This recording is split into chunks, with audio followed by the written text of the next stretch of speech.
Hello and welcome to the latest Toll Tickets Tolling in Europe presentation. So we had a few weeks off because of the summer, and now we've come back. It's September, and whereas previously we've been looking almost exclusively at light vehicles, size of the market, vignettes, different technologies, terminology in use, and all of these presentations are available on our YouTube channel. Now we're going to take a look at heavy vehicle tolling in Europe for the first time. So I'm going to show some similar maps and figures to those outlined in previous presentations. Of course, if you'd like to see them, as I said, they're on our YouTube channel. There'll also be links at the end of this video. And if you have any comments, questions, as always, just feel free to reach out. So to begin with, I'd like to get back to our trusty map of Europe, which we show in many of our presentations. The first thing you can see on this map is that almost every country in Europe has some kind of tolling system in place for trucks.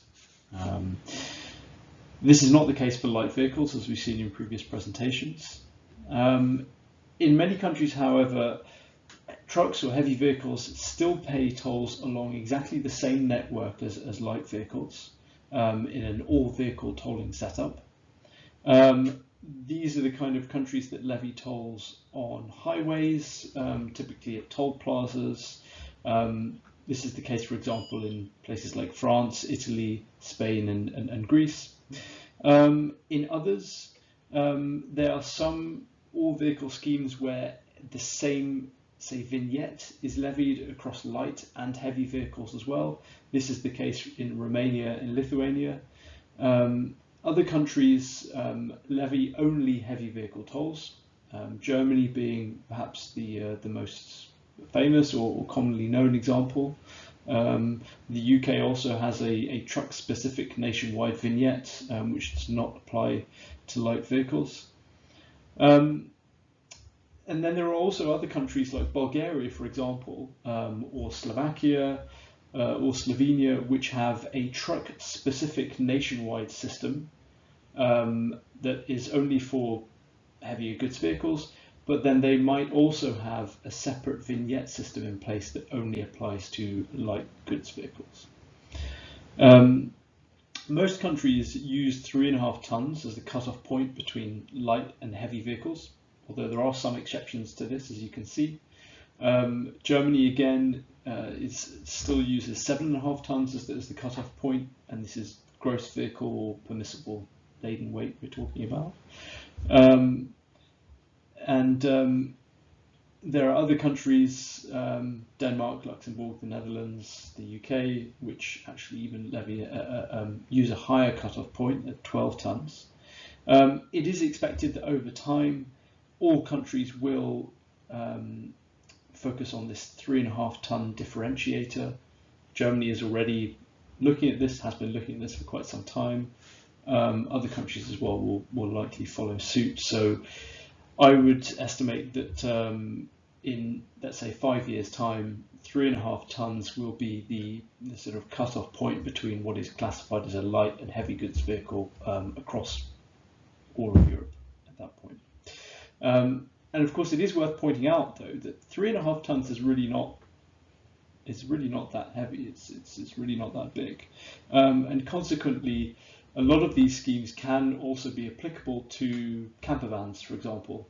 If you have a larger camper van or customers with larger camper vans going on holiday, they might actually be required to pay these heavy vehicle tolls, or even just a larger, say, normal delivery van. So, for example, larger versions of a Ford Transit or an Iveco Daily can very easily fall above this 3.5 ton gross vehicle weight.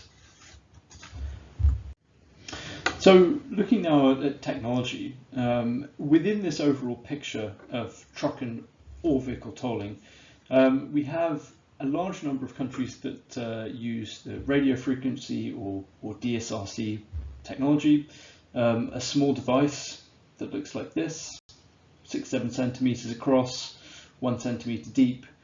Again, countries like France, Spain, Italy, Norway use this kind of technology, this kind of device. across all vehicles.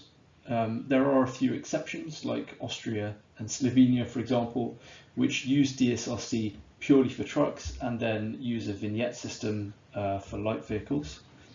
The unit is typically the same as you would find in a light vehicle. That said, there can be some slight differences in some countries. In France, for example, while it is the same radio frequency, the same technology, 5.8 DSRC, there are specific programs in place for light and heavy vehicles, known as Liberté for light vehicles, TISPR for heavy vehicles or tall vehicles. Again, the device is more or less the same.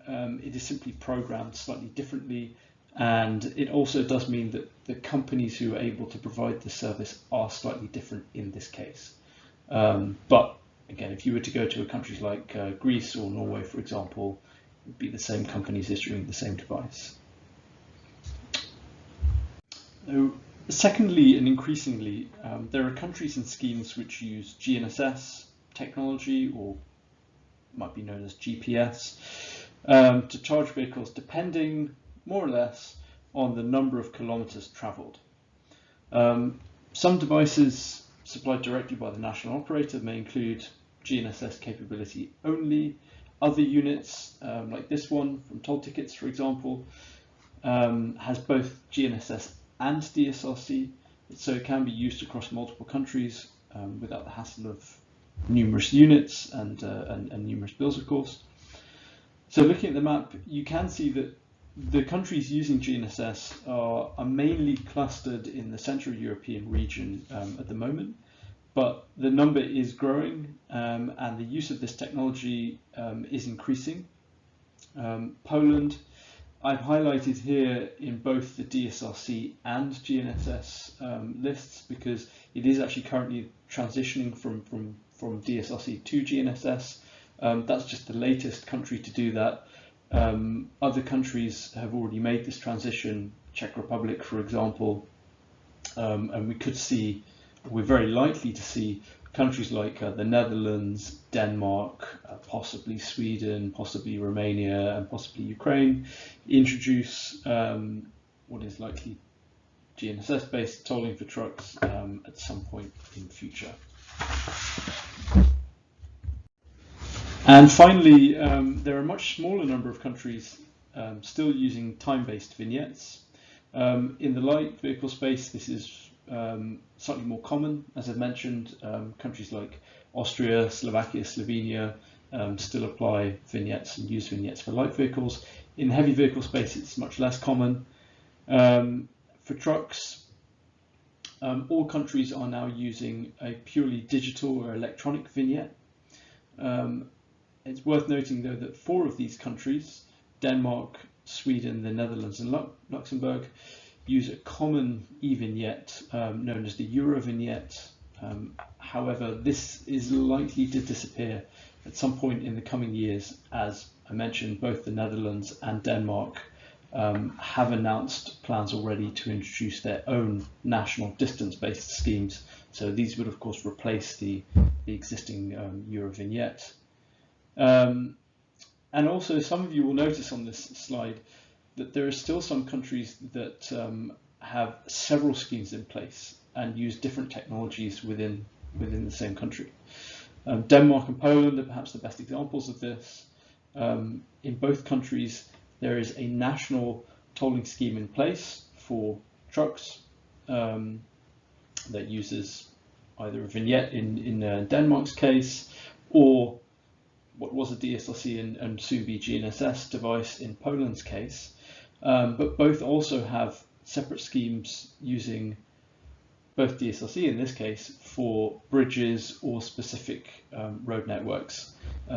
Unfortunately, that's it is confusing, but that's why we have companies like Toll Tickets, which can hopefully help to ease some of that confusion. So, as we did in the light vehicle market as well, I wanted to show a picture of the total revenues that are collected for just heavy vehicles across Europe. Looking at the last full year that we have figures for, 2019, we can see that over 21 billion euros was collected. And for those of you who saw the previous video on light vehicles, you will notice that this is roughly 2 billion more than is collected amongst light vehicles. The spread of that is also quite different. In the light vehicle space, you have countries like France and Italy, which are by far and away the biggest, or the countries generating the highest number of tolls. Here you'll see that Germany is by far and away the biggest, collecting more than 7 billion euros in tolls every year. France is in second place still, due to the size of its network, over 10,000 kilometers. But then you have other countries like Switzerland and Austria, for example, which don't really show up on the light vehicle map because they either levy simple vignettes or no tolls at all. But they are very significant in the heavy vehicle space. This is because they have quite expansive networks for the heavy vehicles, but also the rate charged per kilometer in, say, Switzerland is significantly higher than in most other countries, also quite high in Austria. So also, if we were to look at the spread, or how these revenues split between the technologies that we've shown, you'll see that the majority is collected by GNSS, over 50%. Again, this is quite a new phenomenon. Phenomenon is the right word, but this share will continue to grow in future. If I were to show you figures for 2020 or 2021, we would of course move Poland into that, which would increase the share even more. As I mentioned, going forward, countries like the Netherlands and Denmark are likely to use GNSS as opposed to DSRC, which will again increase that share even further. On the vignettes, a very small share that they make up, and that's likely to only decrease in future. Interestingly as well, something to point out is that throughout the COVID pandemic, heavy vehicle tolls have been extremely resilient. So if I were to show you this slide for 2020, using 2020 figures, the total number would actually be fairly similar, or possibly even more.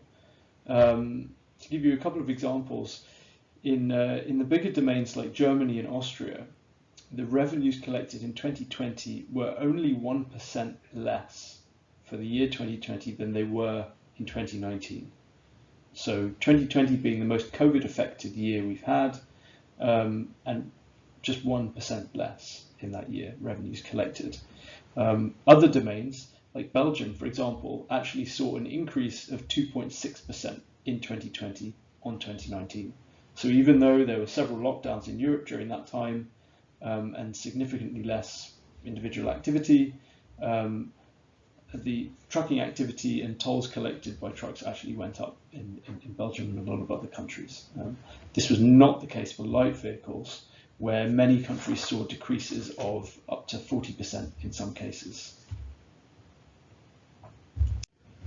So having looked a quick view at the market, the technologies that are in use, as I've pointed out, Tolltickets is a registered eats provider, and via our partners, we can offer a range of solutions in a growing number of countries via our own onboard units, be they a typical DSRC unit or a interoperable EATS GNSS unit. Today we work with a range of fuel card issuers and financial service companies, but in the future, as I have explained in previous presentations, we do see the same kind of convergence that I've talked about in light vehicle services affecting trucks as well. So in the future, telematics providers, maintenance service providers, compliance services, vehicle manufacturers, we think all can play a role in delivering tolling services to the end user. And as Tolltickets, we'd be happy to talk about that. So, as always, we'll be back with another presentation in future. Until then, if you have any questions, as I say, feel free to contact me via email or LinkedIn, and enjoy the week.